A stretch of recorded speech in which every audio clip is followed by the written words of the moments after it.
In this tutorial, we're going to talk about getting connected to your SAA using SAArecorder. Please consult the hardware manual if you need instructions on connecting your SAA to an SA232, SA USB, or an SA field unit.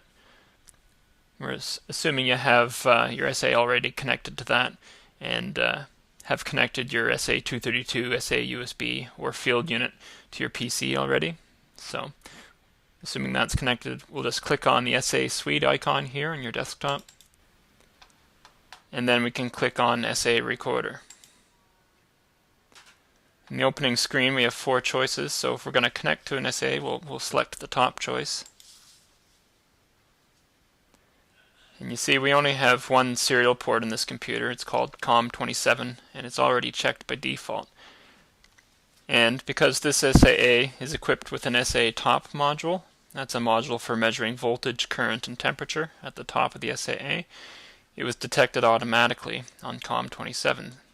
So I could click this button right now if we wanted to start SAArecorder and start collecting data, or if we wanted to test it first to make sure it's communicating properly, I can click the Test tab here, and then I'll just click the Basic Test, and that does a quick communications check, and it found the octet. It's just one octet in this array. It's a demo array, and the testing was completed successfully. You can also do a voltage current test. Measures the voltage and current of the SA top module, and 13.24 volts, that's good, and the current 13.66 milliamps. It's good for the demo array. So we can click the continue button here, and that'll take us into SAArecorder for collecting data. We'll select 3D mode. Okay, and just have to wait a few seconds for it to connect properly to the SAA. And once it's connected, we'll see the shape of the SAA on the screen. There it is there. You can zoom in a little bit. And because this is just a demo array, there's only 4 segments available. In the basic settings window here, we can select which end we want to use for the reference, either the near end, that's where the cable is, or the far tip end. So if I click far tip, you'll notice on the screen here that the other end of the SAA becomes the reference point. Oh, I've got to click apply there. So now you can see how the reference changes.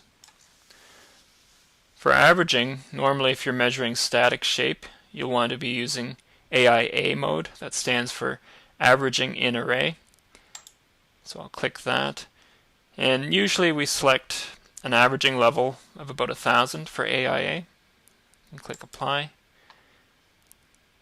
So what that does, it does an average internally within the SAA for each sample. So you can see the update rate here is about 3 or 4 seconds.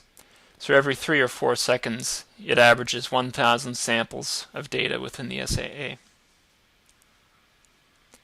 And you remember when we started SAArecorder, we selected the 3D mode. You can change that to 2D mode if you want. If you want to measure shapes that are close to horizontal, such as what you might do for measuring settlement. So I'll click apply, and I can position the SAA so it's more horizontal. When it's horizontal, you're only measuring shape in 2 dimensions. You can see the X and Z axes on the screen.